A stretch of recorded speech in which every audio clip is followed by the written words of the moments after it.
सभ्य समाज की अगर हम बात करते हैं तो सबसे ऊंचे पायदान पे होती है समाज की स्वच्छता की स्थिति। पिछले 25 से 30 वर्षों से हम भारत में इसी स्थिति को प्राप्त करने का लगातार प्रयास कर रहे हैं। देश में काम करने वाली कई संस्थाएं, इवन विदेशों की कई संस्थाएं समाज को इसी स्थिति पे लाने के लिए लगातार लगी हुई हैं। लेकिन देखा ही जा रहा है कि अरबों खरबों रुपए खर्च करने के बाद आज भी हम सिर्फ शौचालय निर्माण तक सीमित रह जाते हैं, जबकि लोग अभी भी खुले में मल त्याग की परंपरा को बंद नहीं कर पाए हैं। शौचालय का निर्माण और खुले में शौच बंद करना दोनों अलग अलग बातें होती हैं। हो सकता है किसी समाज में 100% लोग शौचालय का निर्माण कर लें, लेकिन जरूरी नहीं है कि वो सारे 100% लोग खुले में शौच बंद कर चुके हों।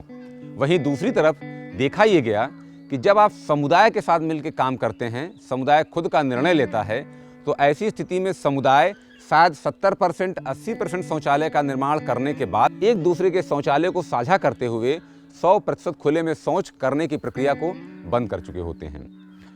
जब आप समुदाय के साथ काम करें, समुदाय के अंदर कुछ ऐसी बात करें जहां समुदाय खुद अपना आकलन करे, समुदाय इस स्थिति में पहुंचे कि वो जिस प्रक्रिया को लगातार कई सैकड़ों साल से कर रहा है उसके कितने दुष्परिणाम हैं, वो कितनी बड़ी सामाजिक बुराई है। हम आपके सामने जिस अप्रोच को एक्सप्लेन कर रहे हैं या हम जिस अप्रोच को करके दिखाने का प्रयास कर रहे हैं, ये वही अप्रोच है, वही प्रक्रिया है जो जब हम समुदाय के बीच में करते हैं, समुदाय अपनी स्वच्छता की स्थिति का विश्लेषण करता है, समुदाय अपने घर की महिलाओं की प्रतिष्ठा, अपने बच्चों के स्वास्थ्य, अपनी बीमारी, अपने द्वारा खर्च किए जाने वाले पैसे से जब जोड़ कर देखता है तो उसे लगता है कि शौचालय निर्माण एक छोटा सा कंपोनेंट है स्वच्छता के लिए, जबकि व्यवहार परिवर्तन, मानसिक विकास एक बड़ी बात है जो उनको शौचालय प्रयोग करने के लिए या खुद अपने स्तर पे शौचालय बनाने के लिए प्रेरित करता है। क्योंकि ये समुदाय स्तर पे होता है, समुदाय द्वारा होता है, समुदाय के लिए होता है, इसलिए इसे हम कहते हैं समुदाय संचालित संपूर्ण स्वच्छता, यानी कि CLTS।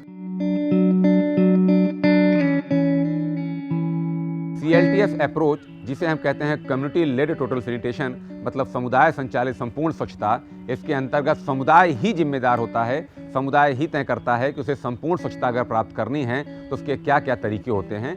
हमारा काम सिर्फ होता है उनको उस स्थिति का आभास करा देना। CLTS के अंतर्गत हम कई तरीके के ट्रिगर टूल यूज़ करते हैं।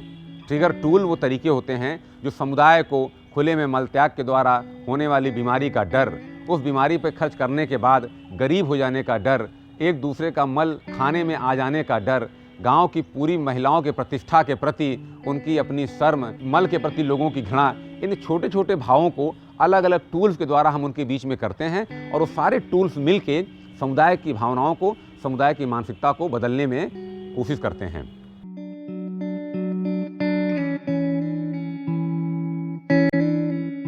CLTS का एक बेसिक प्रिंसिपल ये है कि CLTS में हम कुछ भी सिखाते, समझाते, भाषण देने, लेक्चर देने या किसी वस्तु को उन्हें देने का प्रयास नहीं करते, न ही वादा करते हैं। CLTS में हम सिर्फ पूछते हैं तो प्रश्न, और उन प्रश्नों के उत्तर में समुदाय खुद तय करता है कि आखिर में उसका उत्तर वो हमें देगा या सोच के वो आकलन करेगा कि वो कहाँ पे है। CLTS करने के दौरान प्रारंभ में आप समुदाय की क्षमता, समुदाय की एकता, समुदाय की ताकत को उभारने का प्रयास करते हैं, ताकि समुदाय मिलजुल के आपको ये बताने की कोशिश करे कि वो कितना बेहतर अपने समाज को बना सकता है।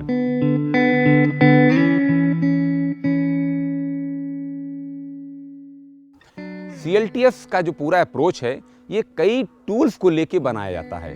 इस पूरे अप्रोच को जब हम 1-1.5 घंटे में इस पूरी प्रक्रिया को समुदाय के बीच में करते हैं तो हम अलग अलग स्तर के टूल्स का प्रयोग करते हैं। उन टूल्स को, वैसे तो ये सारे टूल्स चरणबद्ध नहीं होते, क्रम में भी नहीं होते, लेकिन इन टूल्स की कुछ नैसर्गिक बातों को ध्यान में रखते हुए हम इसको आगे और पीछे कर सकते हैं। हम जिन मुख्य टूलों का प्रयोग करते हैं वो 4 या 5 होते हैं, लेकिन परिस्थितियों के हिसाब से, समाज समुदाय के हिसाब से आप ये खुद तय करते हैं कि किस टूल को कब और कितना करना है। CLTS के टूल का प्रयोग करने के दौरान समुदाय में एक इग्निशन पॉइंट आता है, यानी कि प्रज्वलन या चिंगारी लगने का क्षण। जिस समय समुदाय को लगता है कि ये वाकई में हमारे लिए खतरनाक है, हमें तुरंत अपनी आदत को बदलना है, हम उसी क्षण को कहते हैं प्रज्वलन का क्षण या चिंगारी लगने का क्षण, जहां समुदाय तय कर लेता है कि कल से हमें खुले में शौच बंद करना है तो बंद करना है, और हम सबको बंद करना है। जिसका शौचालय है वो भी उस खुले में शौच की परंपरा को बंद करने में मदद करता है। जिनका शौचालय नहीं है वो लोगों के शौचालय को प्रयोग करके इस खुले में शौच की परंपरा को बंद करने में सहयोग देते हैं।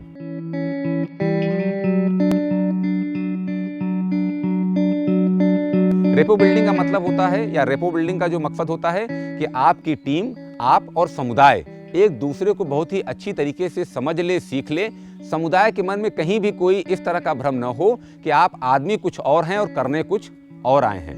दूसरा, समुदाय को ये भी नहीं लगना चाहिए कि आप बड़े अधिकारी आए हैं। आपके आने के पहले समुदाय को बताया जा चुका है कि आप कुछ बांटने या देने आए हैं, और आप जब जाएंगे तो समुदाय को बहुत कुछ मिल जाएगा। इसलिए आपको ये स्थिति बिल्कुल क्लियर करनी होती है रेपो बिल्डिंग के दौरान ही।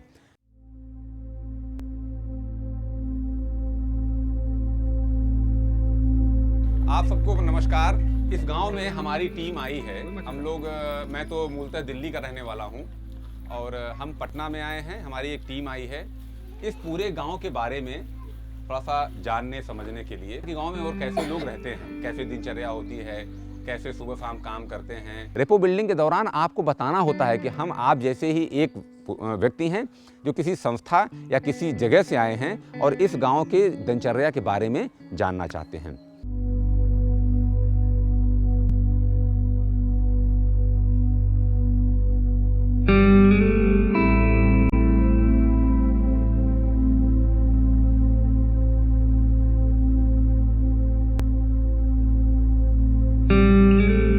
पहली चीज तो हम आपको हाथ जोड़ के बता दें कि हम कुछ भी देने नहीं आए हैं। अगर किसी को लग रहा है कि हम लोग कुछ बांटेंगे तो ये काम यहाँ पे हम लोग नहीं करने आए हैं।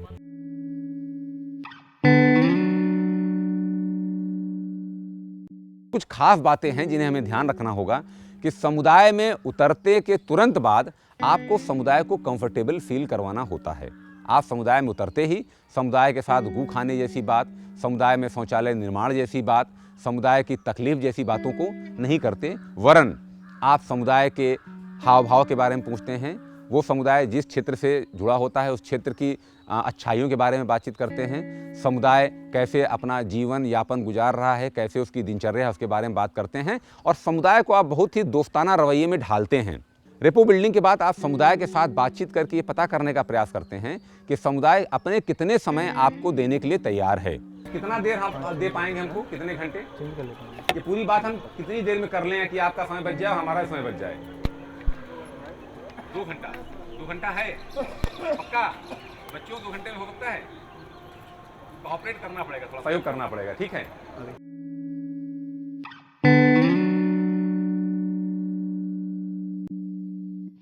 समुदाय आपको समझ ले और आप समुदाय को जब समझ लेते हैं तो समुदाय के साथ आप उचित समय लेके समुदाय का एक नक्शा बनाने की बात करते हैं। आप पहली बार में बोलते हैं कि आप गांव का एक गोल सा घेरा बनाइए जिसके सारे बाहर लोग खड़े होंगे और उसके अंदर गांव बसेगा। फिर आप गांव के बीच में सफ़ेद चूना रख देते हैं और कहते हैं कि इसी सफ़ेद चूने से गांव की सड़क, गांव की नाली, गांव की गली वगैरह दिखाने का प्रयास कीजिए।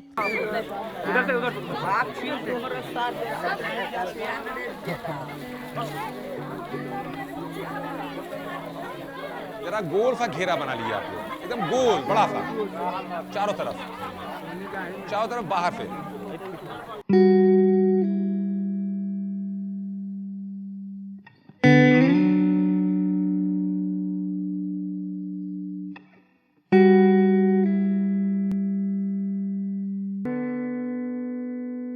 हम सारे लोग आज गांव को पहली बार देखने आए हैं, ठीक है?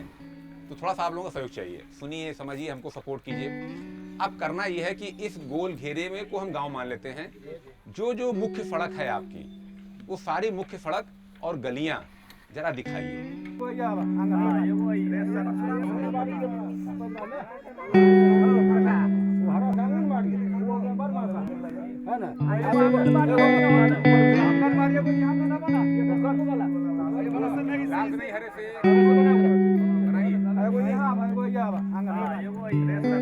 एक बार रोड बन जाने के बाद अब आप कई अलग अलग तरह के रंग गांव के बीच में, नक्शे के बीच में रखते हैं और लोगों से कहते हैं कि इन अलग अलग रंगों से गांव के अंदर अलग अलग चीज़ों को दिखाएं। जैसे वो हरे रंग से गांव के तालाब दिखा सकते हैं, वो हरे रंग से गांव के जंगल दिखा सकते हैं, नीले रंग से स्कूल की बिल्डिंग दिखा सकते हैं, लाल रंग से गांव की मंदिर दिखा सकते हैं, हरे रंग से गांव की मस्जिद दिखा सकते हैं, नीले रंग से गांव का हैंडपाइप दिखा सकते हैं, स्कूल आंगनबाड़ी भी इन्हीं रंगों में से दिखा सकते हैं। सुनिए, अभी ये गांव कैसा लग रहा है आपको देखने में? अच्छा लग रहा है। अच्छा, ऐसा कभी आपने देखा था अपना गांव ऐसा नक्शा? तो ताली तो होनी चाहिए ना चाची।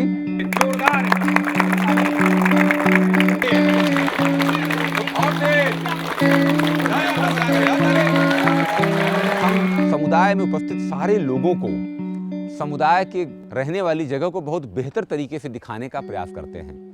हम इस मल मानचित्रण के दौरान कई बार ताली बजवा के समुदाय का मनोबल बढ़ाते हैं कि ये समुदाय इतना सशक्त है कि इसने चंद मिनटों में ही अपने सुंदर से गांव को एक जमीन में उतार दिया।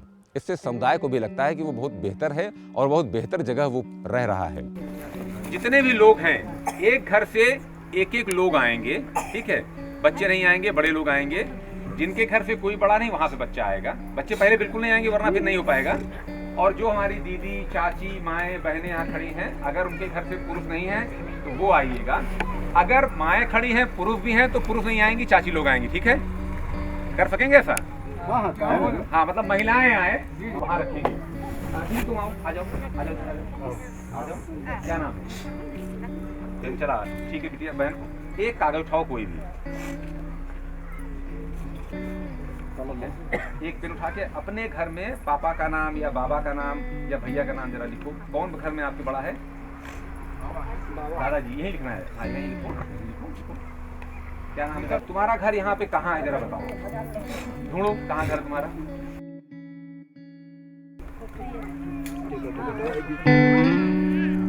पक्का घर सही लिखा है? आप थोड़ा पीछे से अपने अपने घर पे कागज में लिख के दिखाना है। दिखा लेंगे सारे लोग, बच्चे नहीं आएंगे वरना भीड़ मच जाएगी। सभी लोग आइए, आए जरा। दीदी लोग आओ घर पे, आओ पढ़ो, आ जाओ, आ जाओ, आ जाओ।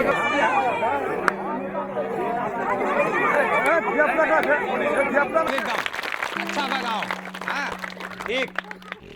एक बार जब समुदाय अपना पूरा गांव का नक्शा बना देता है, तब आप समुदाय से कुछ प्रश्न पूछते हैं, जिन प्रश्नों का मतलब ये होता है कि वो आपको उत्तर दे चाहे न दे, लेकिन प्रश्नों के उत्तर में अपने दिमाग में वो सीख लेता है, सोच लेता है कि वो आखिर में क्या कर रहा है। और यहीं पे डेफिकेशन मैपिंग शुरू होती है।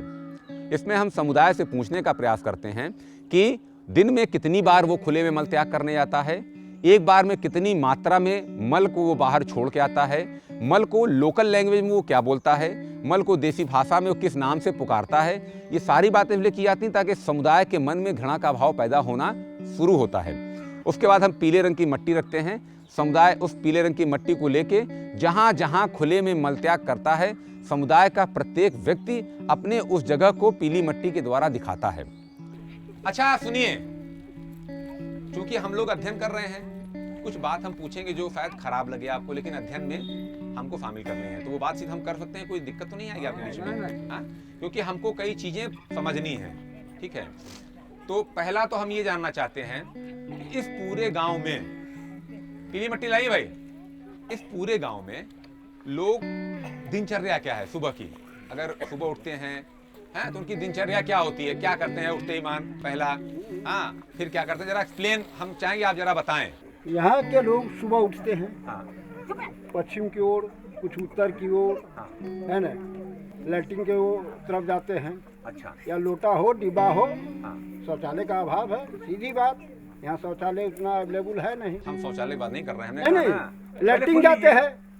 लोकल लैंग्वेज में इस गांव में, अगल बगल के एरिया में जो आप कहते हैं ना सुबह जाते हैं, इसको देसी रूप में क्या कहते हैं? इसको क्या बोलते हैं? शब्द क्या है इसका? शब्द यही है कि जाते हैं झाड़ा फिर। झाड़ा फिर। जो चीज आप छोड़ के आते हैं, इसको क्या बोलते हैं? पैखाना, गंदा, मल। ये देसी भाषा में मल बोलते हैं, पैखाना। ठेठी भाषा है, गु कहेंगे। बहुत बड़े अंक ले ताली भी आइए, इनके लिए ताली भी आइए। देखिए सुनिए, जहां जहां जो गु करने के लिए जाते हैं, उस जगह को दिखाना होगा। सारे लोग कर देंगे, कोई दिक्कत तो नहीं है? और जरा जल्दी कीजिएगा, चलिए आइए।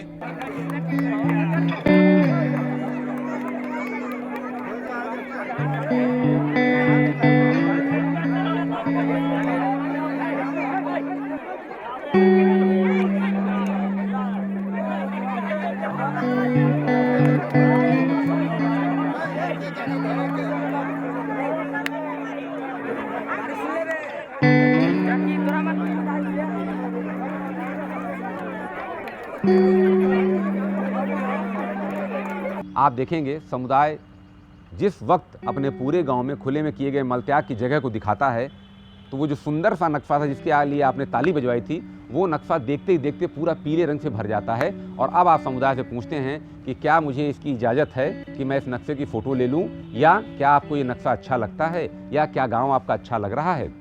समुदाय अपने उत्तर में जिनको बिल्कुल बोध नहीं है वो शायद एक बार कह दें कि हाँ अच्छा लग रहा है, लेकिन कुछ लोग आपको मिलेंगे जो कहेंगे नहीं साहब पूरा गांव खराब हो गया, हमने पूरे गांव को टट्टी करके बर्बाद कर दिया। ये वो पहला ट्रिगरिंग होती है जो गांव वालों के मन में आती है, क्योंकि इसमें आपका कोई योगदान नहीं होता। गांव में मल आप नहीं करने जाते, गांव का मल समुदाय करता है। इसलिए समुदाय के अंदर सबसे पहली एक घृणा की भाव और पूरा समुदाय पूरे समुदाय के सामने शर्मिंदगी के भाव को देखता है और समझता है। ये हमने देखा अपना गांव। अच्छा, पहले जब खाली ये पीला पीला नहीं था तो गांव अच्छा लग रहा था, खराब लग रहा था? अभी गांव अच्छा लग रहा है, खराब लग रहा है? खराब लग रहा है। क्या कहा आपने? सिर्फ बू दिख रहा है पूरे गांव में। अच्छा, ये पूरा जो पीला लाल हुआ ये किया किसने? गांव। ठीक है। देखिए ऐसा है, हम इसलिए क्वेश्चन पूछ रहे हैं ताकि हम और थोड़ा समझ पाएं। ऐसा तो नहीं पड़ोसी गांव के लोग आ जाते हैं यहाँ पे? क्यों बेटा, पड़ोस गांव की औरतें तो नहीं आती इस एरिया में?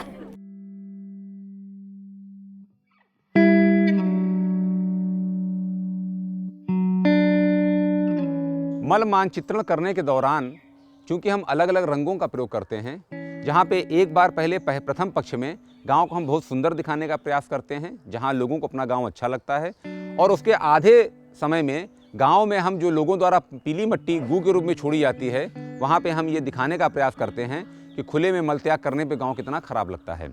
तो हमें रंगों का चुनाव भी बड़ी होशियारी से करना होता है, लेकिन आप यहाँ पे पीले रंग का प्रयोग बिल्कुल नहीं करते।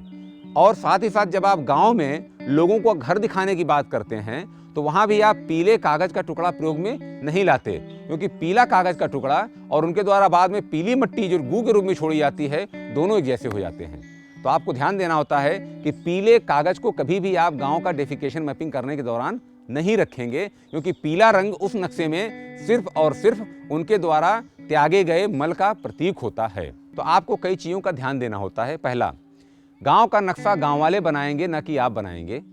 आपके पास गांव का नक्शा बनाने के लिए सारी विशेष सामग्री मौजूद होनी चाहिए। आप गांव वालों को सामग्री ज़मीन पर रख के देंगे, न कि उनके हाथ में पकड़ाएंगे। जब लोग इकट्ठा हो रहे हैं तो जहां पे हम CLTS कर रहे हैं उस टोले के लगभग सारे लोगों को उपस्थिति वहां एक बार में हो जानी चाहिए।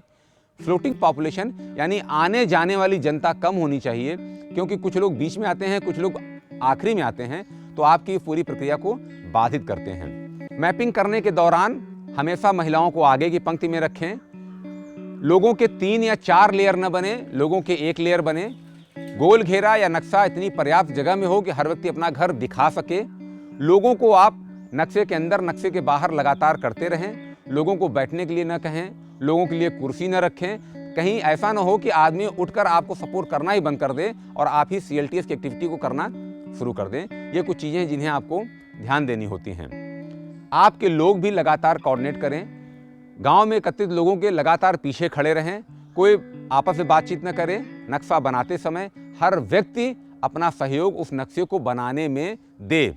उस दौरान अगर किसी भी एक छोटे से ग्रुप ने किसी भी कोने में बातचीत करना शुरू किया और आपने तुरंत ध्यान नहीं दिया, आपने उनकी बात को तुरंत सुनने का प्रयास नहीं किया, ऐसी स्थिति में उनका मन उस नक्शे से नहीं लग पाएगा और वो उस तरफ से आपकी अप्रोच को तोड़ देंगे। आपका नक्शा पूरी तरह से नहीं बन पाएगा। इसलिए कोशिश की जाती है कि नक्शा इतना बड़ा रहे कि हर आदमी देख पाए कि उसके गांव की रोड, उसके गांव की गली, उसका मकान उस नक्शे पे कहाँ है। क्यों? क्योंकि आप गांव को उनके दिमाग में लाते हैं। इसी गांव में बाद में आप उनके द्वारा की गई गंदगी को लाने का प्रयास करते हैं, तो दिल से आदमी उस नक्शे के साथ जुड़ता है और ये समझने का प्रयास करता है कि आखिर में वो क्या कर रहा है। हो सकता है कि आपकी बातचीत में गाँव वाला नाराज हो रहा हो, तो आपको बीच बीच में उनको प्रोत्साहन तो देना है, लेकिन जब आप गू की बात करते हैं, जब आप गू गिराने की बात करते हैं, पीली मट्टी को गू के रूप में दिखाने की बात करते हैं, तो आप माफ़ी भी मांगते हैं। आपको लोगों के चेहरों को अध्ययन करना होगा, फेस रीडिंग करनी होगी। शायद कुछ लोगों को ख़राब लग रहा हो तो उनको आप अलग से हाथ जोड़ के ये कहते हैं कि अगर आपको हमारी बात बुरी लग रही हो तो हम इस गांव से चले जाएंगे, लेकिन चूंकि हमारा अध्ययन है, ये हमारी टीम और हमारे लिए एक लर्निंग है, हम कुछ समझने सीखने आए हैं, इसलिए आप सहयोग करें। आप देखेंगे कि अगर कुछ लोग नाराज़ भी हो रहे हैं तो आप कितनी बात कहते ही तुरंत सहज हो जाएंगे और खुल के आपका साथ देना शुरू करेंगे। अगर आप ज़्यादा बोल रहे हैं और गाँव वाले बिल्कुल नहीं बोल रहे हैं या वो बैठ गए, उनकी सीखने की और सोचने की, समझने की क्षमता रुक जाती है। इसलिए आप उनको बैठने के लिए कभी नहीं कहते। बैठे हुए लोगों को अक्सर आप उठाने का प्रयास करते हैं और आप खुद भी बैठने की कोशिश कभी नहीं करेंगे। आप पूरे गांव में मूवमेंट करते रहते हैं। डेफिकेशन मैपिंग के दौरान आपको एक बात और ध्यान देनी होती है कि आप गांव वालों को किसी तरह की कोई सुविधा नहीं देते। उनके कागज़ पर उनका नाम नहीं लिखते, उनको ये नहीं बताते रोड कैसे बनानी है, उनको ये नहीं बताते कि पूरब पश्चिम उत्तर दक्षिण किधर होता है, क्योंकि जब गांव वाले आपस में बातचीत करते हैं तभी वो तय करते हैं कि उनका नक्शा किस तरह बनना है, मुख्य सड़क किधर से किधर आती है, गली किधर से किधर जाती है, किसका घर कहाँ से कहाँ है। क्योंकि इसी प्रक्रिया के दौरान अब वो अगर शौचालय के बारे में सोच भी रहा होता है तो उसका पूरा फोकस, उसका पूरा दिमाग उस समय गांव को खूबसूरत से खूबसूरत बनाने की तरफ लगता है। तो ये कुछ बातें हैं जिन्हें हमें ध्यान देनी होंगी जब हम मल मानचित्रण की बात करते हैं।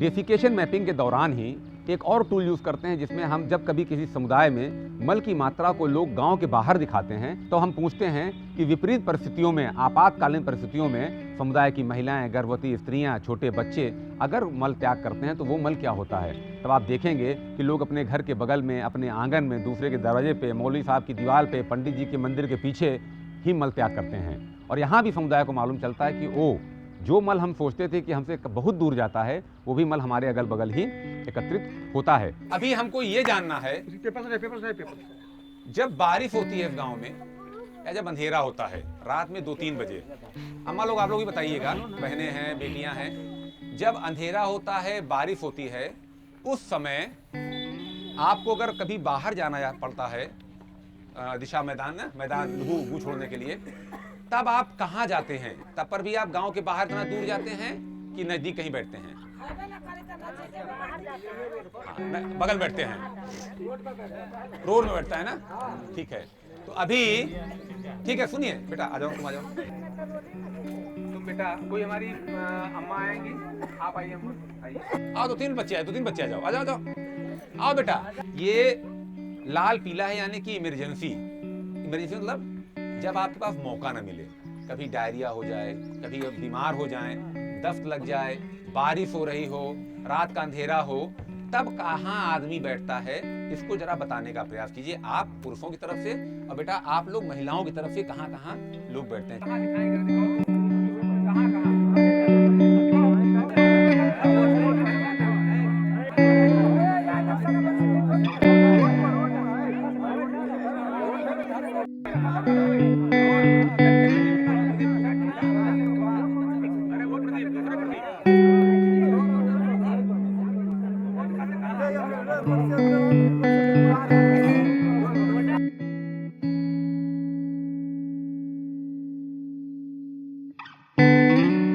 एक बार डेफिकेशन मैपिंग हो जाने के बाद, जिसमें मैंने आपको एक्सप्लेन किया, मैंने आपको बताया कि कैसे कैसे लोग अपने अपने जगहों पर टट्टी करने की जगह बताते हैं, अब आप कैलकुलेट करवाना शुरू करते हैं। ये एक दूसरा ट्रिगर टूल्स होता है। ये ट्रिगर टूल्स ये बताता है कि एक बार में पूरा गांव कितनी बड़ी मात्रा में गंदगी या गू अपने पूरे गांव में फैलाता है। आप देखेंगे छोटे से छोटा भी गांव लगभग 1000 किलो टट्टी एक दिन में अपने पूरे गांव में फैला देता है। ये कैलकुलेशन किसी गांव ने आज के पहले न किया होगा, न पढ़ा होगा, न सुना होगा। आप पहली बार पूरे गांव के सामने ये प्रक्रिया करवाते हैं तो गांव वाला शर्म की स्थिति में आता है। अब फिर अगला क्वेश्चन, एक औरत या आदमी एक बार में कितना गू बाहर छोड़ के आता है? ठीक है, और बताएं लोग जरा। कोई बात नहीं बेटा, कोई बात नहीं, ये 250-300 ग्राम तक चलाता है। हाँ, कैसे अम्मा? आप एकदम सही कह रही हैं। अगर पेट खराब हो गया तो 7 बार 5 बार जाएगा। वैसे दिन भर में अगर सिर्फ 2 बार जाए अम्मा, तो अगर कोई पुरुष सुन तो लो पहले, अगर कोई आदमी या औरत पेट ठीक है और एक बार बाहर जा रहा है तो कितना करेगा? ठीक, आधा किलो, ठीक है, आधा किलो, आधा किलो, ठीक है। कोई पढ़ा लिखा बच्चा है जो लिख उख ले? जी हाँ है, बहुत सारे बच्चा है उस जगह। क्या नाम भैया आपका? सूरज कुमार। क्या तक पढ़े बेटा? अच्छा, ये आपने सब समझा ना जो हो रहा है, बड़ी देर देख रहे हो। निकल के आया कि आपके गांव में 5000 की आबादी है, ठीक है, और बारिश के दौरान ये जो सारा गू है ये एक जगह पे इकट्ठा होता है इस पोखर में। सही बात है गलत बात? अब ये निकल के आया कि 2 बार लोग सुबह शाम जाते हैं और एक बार में 2.5 किलो 250 ग्राम एक बार में, 2 बार कितना हुआ? आधा किलो ना। तो जरा बेटा वहाँ कैलकुलेट करो। तो गांव का नाम है बसोतरा उतरवारी टोल। लिखो बेटा। इस गांव की आबादी कितनी है मालूम है आपको? क्या बोला? 5000। तो आप लिखिए 5000, सिर्फ 5000 लिखिए। 5000 कितना करते हैं एक बार में, एक दिन में? आधा किलो। मल्टीप्लाई आधा किलो यानी 500 ग्राम इंटू एक दिन कितना आएगा? एक दिन में कितना आएगा? जोड़िए जरा, आगे आगे लिखिए, आगे सामने लिखिए, सामने सामने। हाँ, कितना आएगा? कितना है बेटा? 18 किलो। यानी इस गांव में एक दिन में सारे आप लोग मिलके 2500 किलो गू इस पूरे गांव में छोड़ते हैं। गलत तो नहीं है? ठीक है, ठीक है भैया, जरा 2 दिन का जोड़ो तो। 2 दिन का कितना हुआ? 50 लाख ग्राम। 5 कुंटल 6 कुंटल हो गया लगभग। 5 कुंटल हो गया। 5 कुंटल किलो में कितना हुआ? 5000 किलो। 2 दिन में 5000 किलो। अभी जरा 7 दिन का जोड़ दो तो। 7 दिन का कितना हुआ? 7 दिन का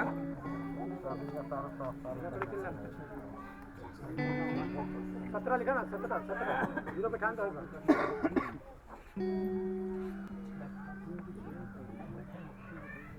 कितना हुआ भैया? 17,500। 17,500 किलो गू इस गांव में लोग 7 दिन के अंदर छोड़ देते हैं। सही है?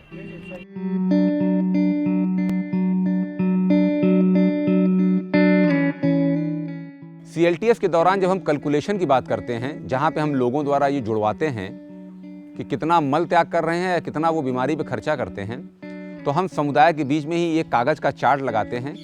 समुदाय से किसी पढ़े लिखे लड़के को बुलाते हैं और उसी से आग्रह करते हैं कि वो खुद ही जोड़े कि क्या परिणाम निकल के आते हैं। क्यों? क्योंकि अक्सर समुदाय आपके ऊपर आरोप लगाता है आखिरी में कि साहब ये तो आपने बताया, हमको तो मालूम ही नहीं था। फिर वो आपकी बात को मानेगा भी नहीं और उसके बाद वो रियलाइज़ भी नहीं कर पाएगा कि वो किस स्थिति में है। अतः चूंकि आप समुदाय को एहसास कराने गए हैं, आप फैसिलिटेट कर रहे हैं कि समुदाय खुद सहमत हो कि वो क्या कर रहा है, नहीं कर रहा है, इसलिए सारी प्रक्रिया समुदाय के द्वारा ही होनी है।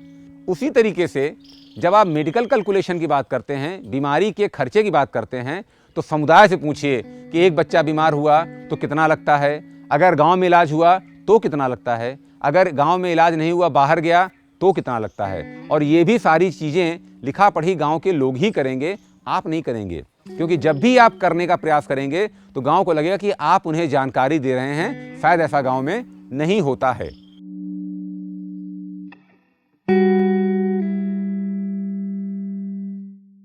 कि ये पूरा मल आखिर में जो गांव में इकट्ठा हो रहा है, अगर ये गांव 50-100 साल पुराना है तो ये मल कहाँ गया?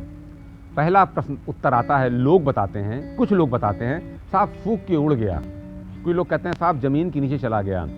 लेकिन फिर जब आप और उनसे बातचीत करते हैं और पूछते हैं तो कोई बच्चा, कोई आदमी, कोई मोटरसाइकिल चलाने वाला व्यक्ति बताता है साहब पहिए में लगा, बैलगाड़ी के पहिए में लगा, किसी बच्चे के पैर में लगा, किसी स्त्री के पैर में लगा, आम गिरा तो टट्टी के ऊपर गिरा, आम में लग गया, भेड़ के पैर में लगा, कहीं कहीं तो समुदाय ने बताया कि गाय मल खाना शुरू कर दी है।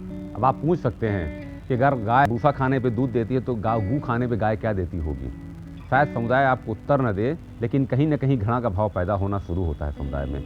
ये जो गू है पूरा, बरसात में तो पोखर में गया, बाकी दिनों में ये गू कहाँ जाता है?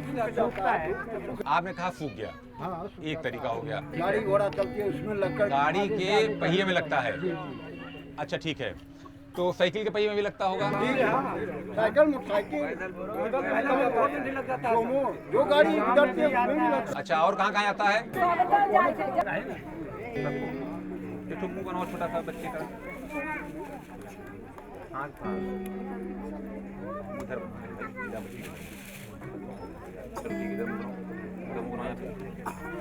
चलो ठीक है, ठीक है, चलिए। देखिए ये एक छोटे बच्चे का हमने मुंह बनाया है, ठीक है बेटा। आप लोग देखो, जैसे ये भैया खड़ा ना छोटा सा, या एक बड़ा अभी छोटा बच्चा खिला रहे थे आप लोग ना, समझो कि उस बच्चे का ये हमने चेहरा बनाया है।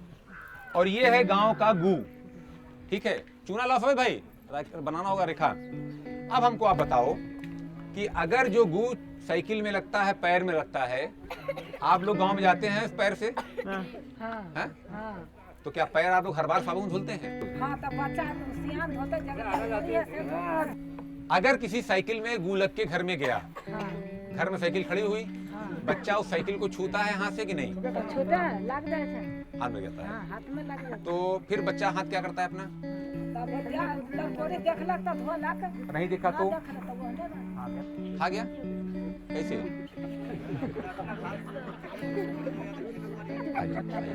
आइए आइए आइए, आ जाओ ना। प्रदीप वहाँ रखिए। भैया सुनिए, सुनो बेटा सुनो, हम सिर्फ जानना चाह रहे हैं, हम थोड़ा जानना चाह रहे हैं। ये कह रहे हैं कि अगर बच्चे के हाथ में गू लगा और छोटा बच्चा है ध्यान नहीं दिया, तो बच्चा अपना हाथ मुंह में डाल लेगा तो गू मुंह में चला जाएगा। गलत कह रहे हैं, सही कह रहे हैं? ऐसा हो रहा है? सही है। अब आप और भी कुछ टूल्स का प्रयोग करते हैं, जैसे आप पूछते हैं कि पूरा समुदाय जिस गांव में है, इस गांव में ऊंची जगह कौन सी है। लोग बताते हैं कि ये जगहें ऊंची हैं। तब आप पूछते हैं बारिश के दौरान अगर बारिश होती है तो जो ये गांव का पूरा मल फैला हुआ है, ये किन किन जगहों पे बह के जाता है, किस पोखर, किस तालाब या किस कुएं में बहता है। अगर लोकल हैंडपंप है तो क्या हैंडपंप के अंदर वो पानी बह के जाता है कि नहीं जाता है, क्या लोगों के घरों में वो पानी जाता है कि नहीं जाता है, और अगर वो पानी जाता है तो क्या जो ये पीली मिट्टी फैली है ये इनके घरों में जा रही है कि नहीं जा रही है। तो आप चूने से या हरे रंग से एक लकीर बनवाते हैं कि ये पूरी टट्टी बारिश के दौरान बह के पोखर में आई, इस तरह की टट्टी बह के इनके घर में आई। तो आप देखेंगे कि टट्टियाँ घूम फिर के लोगों के घरों में पहुँचती हैं और अब यहाँ पे लोगों को घृणा पैदा होती है। इस गांव में बारिश के दौरान पानी किधर से किधर तरफ बहता है, जरा बताइए। सारे गांव का पानी जो है, आधे गांव का पानी हाँ डॉक्टर साहब, हाँ पोखर में आ जाता है। पोखर में आता है। अच्छा, तो इसका मतलब है कि जब बारिश होती होगी तो जो ये पूरा टट्टी वाला पानी है इसी पोखर में आता होगा। अरे रोडों पर है जी सारी पानी। हाँ लेट्रिन वाला पानी पोखरी जो भर जाती है सर, तो इसी पोखर में आता है। पोखरी के ऊपर के रोड पर चढ़े। पोखर ओवरफ्लो होता है तो किधर जाता है? रोड पर सर। अच्छा, जरा 3-4 बच्चे और आ जाएं। तो आ जाओ बेटा, तुम आ जाओ, आ जाओ, आ जाओ, आओ जल्दी से। आप हमको जरा बताइए कि पानी किधर से बहता है और किस तरफ जाता है, जरा इसको दिखाइए इसी चूने से लंबा लंबा। कहाँ कहाँ पानी बहता है पूरे गांव, जरा दिखाइए लाइन खींचते हुए। भैया भैया इधर का पानी कैसे जाएगा, जरा ये भी चूना दिखाइए तो पोखर तक जरा दिखा दिए हमको। हम आइए प्लीज आइए ना। कोई नाराजगी है क्या आपको? बड़ी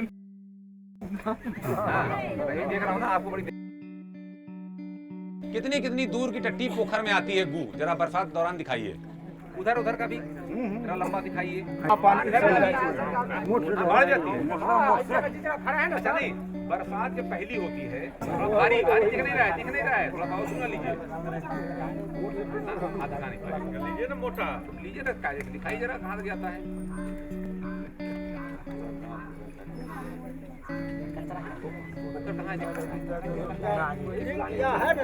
अच्छा, लिंक कर दिया आपने, जोड़ दिया, ओके।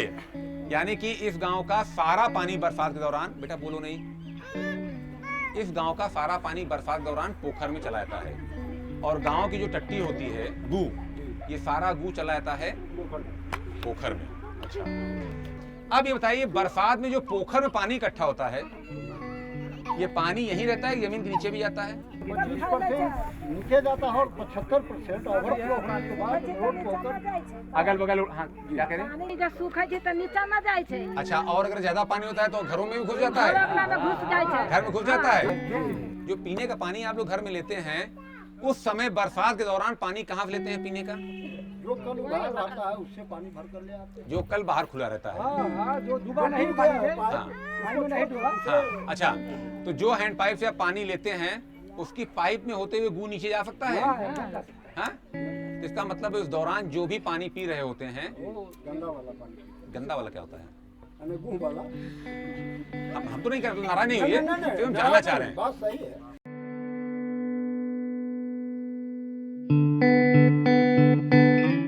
घृणा पैदा होने के बाद लोग बताते हैं साहब कि हमारे गांव में बरसात के दिनों में कितने बच्चे बीमार होते हैं। अब यहाँ पे आप मेडिकल कैलकुलेशन भी करवाते हैं कि अगर बरसात के दिनों में किसी बच्चे को डायरिया होता है तो उस डायरिया में कितना खर्च होता है, गांव स्तर पे कितना खर्च होता है, गांव के बाहर ले जाने पे कितना खर्च होता है, शहर ले जाने के बाद कितना खर्च होता है। आपको शायद ये भी लोग बताएं कि हर एक बरसात में लगभग 10 से 15 बच्चे उस गांव में मर जाते हैं। मेडिकल कैलकुलेशन में 20-20, 25-25 लाख रुपए लोग एक एक सीजन में डॉक्टर को सिर्फ इसलिए देते हैं क्योंकि उनका बच्चा उनके द्वारा त्यागा गया गू पानी के साथ मिलाकर बरसात में ले रहा होता है, और लगभग 5 से 10 बच्चे हर गांव में मर जाते हैं। आओ बेटा, चलिए आओ, आ जाओ, कोई भी बच्चा आ जाओ। भैया आप ही बताओ बेटा, बरसात में आपके गांव में छोटे जो भाई बहन है बीमार होते हैं उल्टी टट्टी दस्त वाला? बच्चा पानी पी लेता है, दूषित पाता- कौन सा पानी? दूषित दूषित कैसा दूषित? गंदा वाला पानी। गंदा क्या?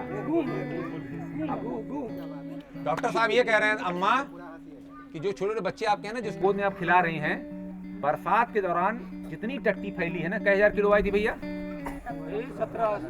17,500 किलो जो 7 दिन में लोगों ने गू किया था, वही बरसात में यहाँ पानी मिलता है और आपके छोटे छोटे बच्चे वही गू वाला पानी पीते हैं। बेटा एक लाइन जरा ये इसमें ले आओ तो, वो है ना पानी से होते हुए मुंह में छोटे बच्चे क्या है तुम्हारे भाई के? बगल से लेती हो, बगल से लेती हो, बगल से लेती हो, ले आओ, ले आओ। बगल से अच्छा बिटिया ये बताओ, तुमको लगता है कि ऐसा होता है कि गू पानी से चलते हुए बच्चे के मुंह तक आता है? तुम मानती हो ऐसा होता है? ठीक है बिटिया, जाओ खड़ी। अब डॉक्टर साहब एक काम हम लोग और करेंगे, हम लोग जरा कैलकुलेट करेंगे कि भैया एक चार्ट और लगाओ, पलट दो चार्ट। कैलकुलेट हम ये करेंगे डॉक्टर साहब, कितने बच्चे हर मौसम में बीमार होते हैं यहाँ पे हर बरसात में? सैकड़ों होता है। मतलब कितना, 100-200 बच्चा? कितना? 200 बच्चा। देखो भैया, बरसात में 200 बच्चे इस गांव में गू पानी पी के बीमार होते हैं। सारी माएं, सारे पिता और सारी बहनें भाई जरा इस बात को सुने जो ये हो रहा है। हम नहीं कह रहे हैं आपके गांव से निकल के आ रहा है। हर बारिश में इस गांव में गू जब मिल जाता है, टट्टी पानी जब मिल जाता है तो बच्चे पीते हैं गू पानी, बच्चों को डायरिया होता है। ये डॉक्टर साहब हमें बताएंगे कि खर्चा कितना होता है, जरा ध्यान दीजिए। एक बच्चे पे होने वाला खर्चा, अब बताइए डॉक्टर साहब कितना होगा? अगर 2 दिन बीमार रहा मान लीजिए तो कितना खर्चा आया? 500 रुपए। देखिए भाई डॉक्टर साहब, अगर यहाँ नहीं ठीक हो पाया बच्चा तो बच्चा कहाँ जाएगा? सीतामढ़ी जाता है। डॉक्टर साहब सीतामढ़ी में कितना पैसा लगेगा बच्चे का? कितने बच्चे हर सीजन में सीतामढ़ी जाते हैं? यहाँ नहीं, इस गांव से, इस गांव से, एक मिनट फिर बोल रहा हूँ, एक मिनट ना हमको बोलने दीजिए। हर सीजन में इस गांव से कितने बच्चे सीतामढ़ी रेफर करते हैं आप गू पानी पी के बीमार होने के बाद? देखो भैया, 200 से 400 बच्चे इस गांव से सीतामढ़ी जाते हैं। अब आप बताइए एक बच्चे का खर्चा सीतामढ़ी में कितना आता है? अगर सीतामढ़ी गया तो 10,000। 10,000 से बेसी अम्मा? हाँ तो लगभग कितना? 20 लगे छै, 30। देखो भैया, सीतामढ़ी जाने पे 10 से लेके 30,000 का खर्चा आएगा, सही है? ठीक है। अच्छा अब एक चीज बताइए, बुरा न लगे, भगवान न करे इस गांव में हो, कितने बच्चे बच नहीं पाते उस बीमारी में, डायरिया में? कितने बच्चे हैं जो खत्म हो जाते हैं डॉक्टर साहब? 5%। यानी अगर 200 बच्चा जा रहा है तो 10 बच्चा गुजर जाता है। सुनिए सारी माएं, जरा सुनिए, इन सारे बच्चे में 10% बच्चे बेचारे बच के नहीं आते। देखो भैया, नीचे 10% बच्चा इस बीमारी में खत्म हो जाता है। अब जरा जोड़ो यार, ये तुम 20,000 के हिसाब से 200 बच्चे का जरा जोड़ो खर्चा एक सीजन का। 20,000 इंटू 200 बच्चे जोड़ दें। 20,000 इंटू 200 बच्चे जोड़ो, कितना हो रहा है? जरा जोड़ो बताइए जल्दी से। 40 लाख। 40 लाख इस गांव में हर सीजन में लगभग 40 लाख रुपया लोग सीतामढ़ी जाके अपने बच्चे के इलाज में, गलत है कि सही? इसी गांव से जाता है? ठीक है। अभी ऊपर वाला आपका नहीं जुड़ा है, गांव वाला खाली सीतामढ़ी जुड़ा है। भैया जरा ऊपर जोड़ दो। 5000 इंटू 200 बच्चा जो यहाँ इलाज करवाता है, 5000 इंटू 200,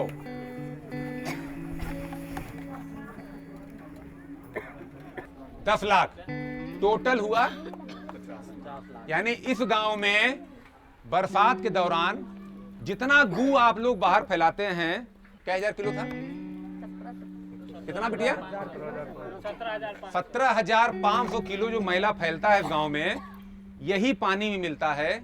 और जब बच्चा पी लेता है तो हर सीजन में 50 लाख रुपया इस गांव के बच्चे का इलाज में खर्च होता है।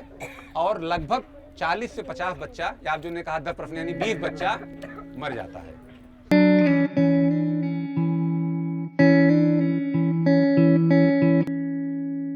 अब जो हम अगला टूल करते हैं उसमें हम समुदाय से विनती करते हैं, निवेदन करते हैं, आग्रह करते हैं कि क्या हमें वो उस जगह पे ले चल सकते हैं जहाँ पर सुबह और शाम वो मलत्याग करने के लिए जाते हैं। अब समुदाय आपको मना नहीं करता। समुदाय ने शायद आपको आधा घंटा दिया होता है, लेकिन अब समुदाय 2 घंटे बावजूद भी आपके साथ खड़ा रहता है, आपको ले जाना चाहता है, क्योंकि वो भी चाहता है कि वो जान सके, समझ सके कि आखिर में इसका अंत कहाँ होगा या किस तरह का विकल्प के सामने आ सकता है। वहाँ पे आपके लोग पहले से ही गू के बगल में दाल चावल या खाने की वस्तुएं रख देते हैं और आप वहाँ उनसे पूछते हैं कि ये जो गू पे बैठा है ये क्या है।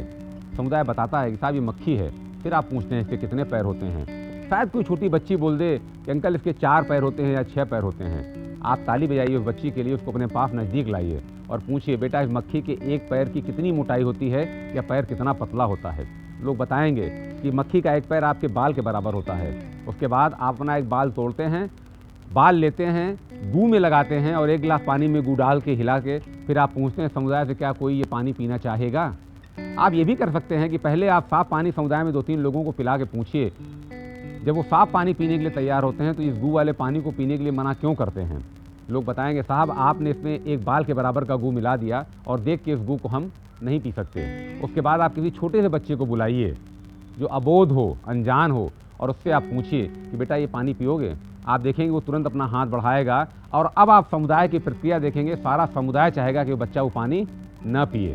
अब आप पूछिए, आप पूछ सकते हैं या आप बिना पूछे भी ये बात बता सकते हैं। लोगों को समझ में आ जाएगा कि इस गांव में जितने छोटे बच्चे हैं वो रोज़ जितना पानी या खाना खाते हैं उसमें इसी समुदाय के बड़े लोगों की टट्टी जाके मिलती है, जिसमें उन बच्चों का कोई दोष नहीं होता, लेकिन वो पूरा अपराध समुदाय के बड़ों द्वारा किया जाता है। अब यहाँ समुदाय को अपने द्वारा किया गया अपराध का बोध होता है। यहाँ पे गू कहीं है जहाँ लोगों ने किया हो? जरा 2 मिनट चल सकते हैं क्या? सब लोग चल सकते हैं? सब चलेंगे तभी चलेंगे ना। गांव की बात कर रहा हूँ, मेरी तो बात है नहीं। चलिएगा आप लोग वहाँ चलेंगे जरा, जाते ना चलेंगे जरा, आइए सारे लोग आइए जरा वहाँ तक चलेंगे। यही गू वाली जगह पे सारे बच्चे आए, महिलाएं जरा आइए। खाना और बच्चे आई डॉक्टर।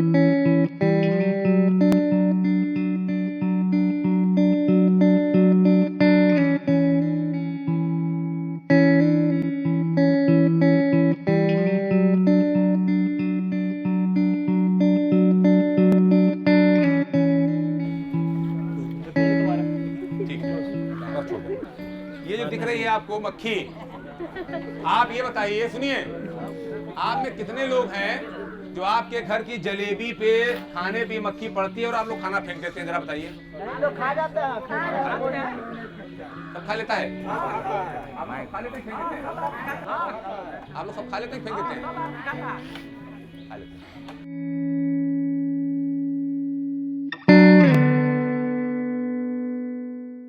आप आइए इधर, आ जाइए। और जरा देखिए आप लोग, ये गू है जी, ये मक्खी बैठ रही है इस पर। इस मक्खी के कितने पैर होते होंगे? यार मक्खी का पैर हो नहीं सकता है, कितना पैर है पूछ रहा हूँ। 4 पैर है ना। मक्खी का एक पैर कितना पतला होगा? कितना पतला होगा? बाल के बराबर। आइए सर, एक बाल के बराबर ना, यानी कि अगर हम कहें इस बाल के बराबर, ये इतना बड़ा पतला होगा मक्खी का पैर। हाँ? एक गिलास पानी जरा पिलाइए। पानी ठीक है?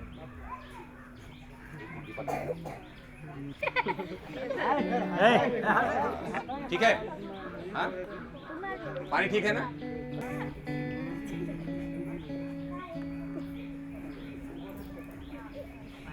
एक पैर के बराबर की टट्टी गई इसमें मक्खी के। ऐसे नहीं पिएंगे, ऐसे तो पिएंगे। नहीं, हम आप लोगों को देख लिया डालते हुए।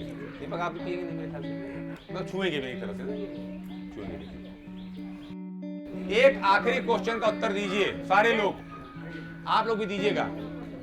अगर मैं ये कहूं कि भाई मैंने ये समझा यहाँ पे आके आप लोगों से कि आपका पूरा गांव एक दूसरे का गू खा रहा है, तो क्या ये सही है कि गलत? गलत है। गलत है, मतलब मैं गलत हूँ, ये ऐसा नहीं हो रहा है। नहीं भाई देखिए, बुरा नहीं मानी भाई, बुरा लगे तो हमको माफ कीजिएगा। इसके बाद आप एक आखिरी क्वेश्चन पूछते हैं समुदाय से, और आप क्वेश्चन नहीं पूछते बल्कि अपने उस 1.5 घंटे में जो आपने काम किया होता है उसका अध्ययन या उसका परिणाम जो आपकी टीम की समझ में आया है वो आप कहते हैं, और हाथ जोड़ के कहते हैं कि हमें माफ़ कीजिए, शायद हमने आपकी भावनाओं को आहत किया, लेकिन क्या हमारा जो निष्कर्ष निकला वो यही है कि आपका पूरा समुदाय एक दूसरे का मल या गू खाता है। ये एक ऐसा प्रश्न है या एक ऐसी जानकारी है जब आप साझा करते हैं तो समुदाय में कई लोग कहते हैं नहीं, लेकिन कुछ 1-2 लोग होते हैं जो कहते हैं हाँ साहब बिल्कुल, जो हमने देखा, जो हमने सोचा, जो हमने सीखा, उसका मतलब तो यही है कि अगर हम खुले में मलत्याग करते हैं तो हम सब एक दूसरे का गू खाते हैं। आप उनका अभिवादन कीजिए और चलने की बात कीजिए। आप देखेंगे आपको लोग जाने नहीं देंगे, आपको लोग रोकेंगे। चलिए सबको नमस्कार, बाकी आपकी जो इच्छा आप लोग करते रहिए। अगर कुछ और करना चाहिएगा तो हम लोग फिर दोबारा मिलेंगे। जा सकते हैं हम लोग यहाँ से? जा सकते हैं अम्मा? ना जाएं? क्यों? ये सारे तरीके हैं, जैसा कि मैंने पहले कहा, ये वो सारे तरीके हैं जो गांव वालों की सोच को बदल देते हैं, उनकी सोच में परिवर्तन होता है। शायद उस रात सारा गांव असमंजस की स्थिति में होता है। अब होता क्या है, जब आप CLTS की प्रक्रिया करके उस गांव से आते हैं तो गांव में अलग अलग जगहों पे बातचीत होना शुरू होती है। फिर आप उनसे वादा करते हैं कि अगर अब वो लोग चाहेंगे तो आप दूसरे या तीसरे दिन फिर उस गांव में आना चाहेंगे, मिलना चाहेंगे और देखना चाहेंगे कि उस गांव के लड़कों ने क्या तय किया, उस गांव की माँओं ने क्या तय किया, उस गांव के बुजुर्गों ने क्या तय किया, और वो किस तरह अपने गांव को आगे ले चलने का प्लान बनाएंगे। अगर आप कहेंगे तो सस्ते शौचालय कुछ लोग बनाते हैं पूरे बिहार में। आप अगर कहेंगे तो कल परसों आके हम आपको सस्ते शौचालय बनाने के बारे में हमारे कुछ लोग आके बता सकते हैं, क्योंकि आपने उनकी सोच में परिवर्तन किया है। आप उनको उस तरह से छोड़कर नहीं आ सकते। वो गांव वाले अबोध होते हैं, अनजान होते हैं, उन्हें लगता है कि उन्हें मालूम ही नहीं उनको करना क्या है। गांव के अंदर शक्ति होती है, गांव के अंदर एक बड़ी शक्ति है, एक मिलीजुली शक्ति होती है, लेकिन वो किस तरह इस शक्ति का प्रयोग करें, इसमें अब आप उनको मदद करते हैं। कौन कौन है जो टट्टी के ऊपर मट्टी डालने के लिए और लोगों को समझाने के लिए तैयार है? पहले जरा हाथ खड़ा कीजिए एक बार, सारे लोग कौन कौन है, हाथ खड़ा करके दिखाएं।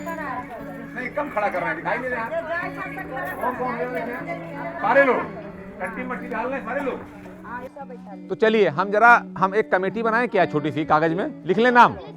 चाचा आपका नाम पहले लिख लें, मोहम्मद सुलेमान अंसारी। आपका नाम क्या है? कमेटी में रहेंगी आप कि नहीं रहती हैं? क्या नाम दीदी? बीजन। भाई जरा जल्दी जल्दी लिख दो बस। दूसरा बीजन देवी। बीजन, आपका नाम बीजन है? 1 मिनट रुक जाओ। आप गांव में दूसरे दिन सुबह, तीसरे दिन सुबह जाते हैं, लोगों से मिलते हैं, निगरानी कमेटी के साथ बातचीत करते हैं। उसके बाद आप गांव में कच्चा शौचालय, छोटा शौचालय, कम पैसे का शौचालय बनाने में आप उनको मदद करते हैं, और फिर गांव में एक दो परिवार जो अपना शौचालय बनाता है, आप पूरे गांव के सामने उन लोगों को लाकर उन्हें प्रतिष्ठित करने का प्रयास करते हैं। जिले से, ब्लॉक से अधिकारियों को ले आके मिलाते हैं। आप 2, 3, 4 बार उन लोगों के घर जाते हैं, बैठते हैं, पानी पीते हैं और उनकी सराहना करते हैं। आप देखेंगे अगल बगल के घर वालों को भी लगेगा कि उन्हें भी कुछ करना चाहिए, और फिर गांव में एक माहौल बनता है। इसे हम कहते हैं स्वच्छता की सीढ़ी, यानी कि सैनिटेशन लैडर। एक बार कच्चा शौचालय बनेगा, 1 का बनेगा, 5 का बनेगा, 50 का बनेगा, फिर लोग कुछ पक्का शौचालय बनाएंगे, 1 का बनेगा, 5 का बनेगा, 50 का बनेगा, और उसके बाद आप देखेंगे कि क्रमवार तरीके से शौचालय बनने शुरू होंगे। लोग अपनी व्यवस्था करेंगे, जो शौचालय नहीं बना पाएंगे वो एक दूसरे का शौचालय साझा करेंगे, जो खुले में जा रहे हैं वो मट्टी से मल को ढकेंगे, जो करके आए हैं दूसरे जाके उसको ढकेंगे, और इस तरह से शायद कुछ ही दिनों में आपको पूरे गाँव में कहीं भी खुले में मल न दिखे। और यही आपको उन गाँव वालों से करवाना है, आपको नहीं करना है। CLTS की इस प्रक्रिया को करने के दौरान आपको कई चीज़ों का विशेष ध्यान देना पड़ता है। आपको ध्यान देना होता है कि आपकी की गई गतिविधियों से किसी का मान, सम्मान, प्रतिष्ठा में चोट न पहुंचे, कोई खास समुदाय आपसे नाराज न हो जाए, कोई विरोधी आपके खिलाफ कोई साजिश न कर दे, गांव में किसी तरह का दुख हो और वहां पहुंच के आप उस दुख को और बढ़ा न दें। इसलिए आपको CLTS करने के पहले जाके पूरा सिचुएशन समझना होगा। कोशिश आप ये करें कि CLTS जहाँ करने जा रहे हैं उस समुदाय, उस समाज, उस समय का पहले से आपको जानकारी मिल जाए।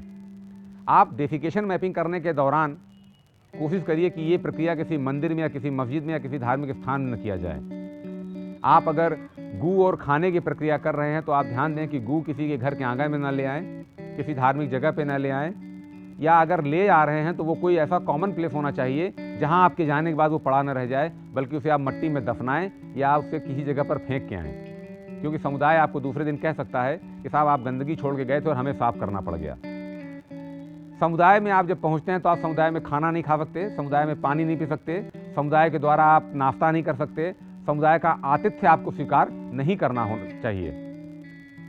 आप कोशिश करें कि आप समुदाय से कुछ भी लेने की स्थिति में ना आएँ।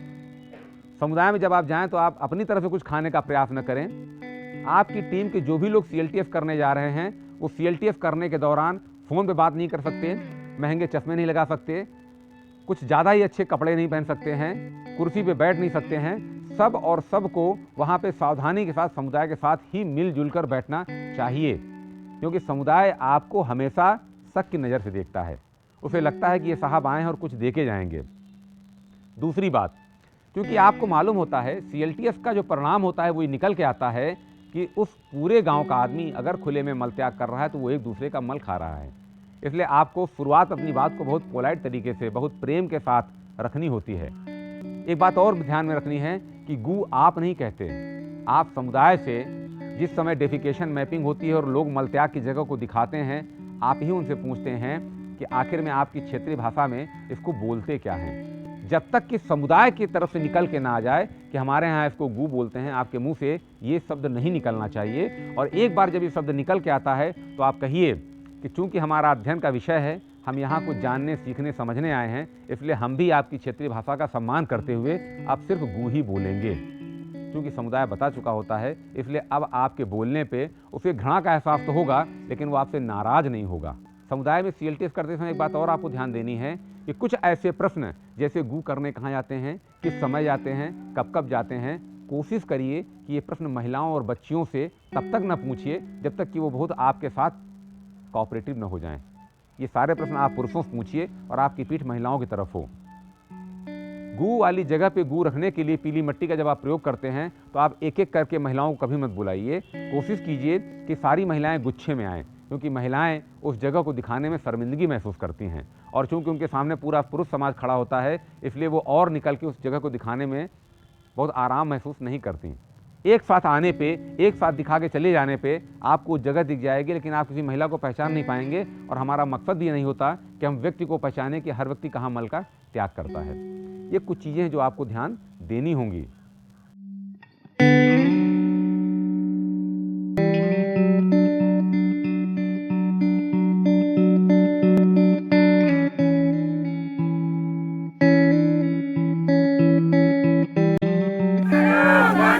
खुले में शौच करना बंद करो।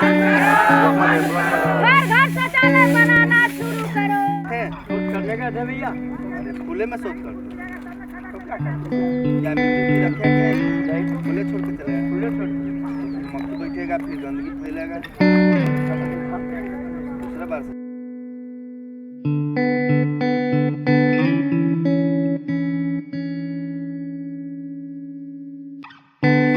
घर शौचालय बनाना शुरू करो। घर शौचालय बनाना शुरू करो। बंद करो बंद करो। मसाज करना बंद करो। बंद करो बंद करो।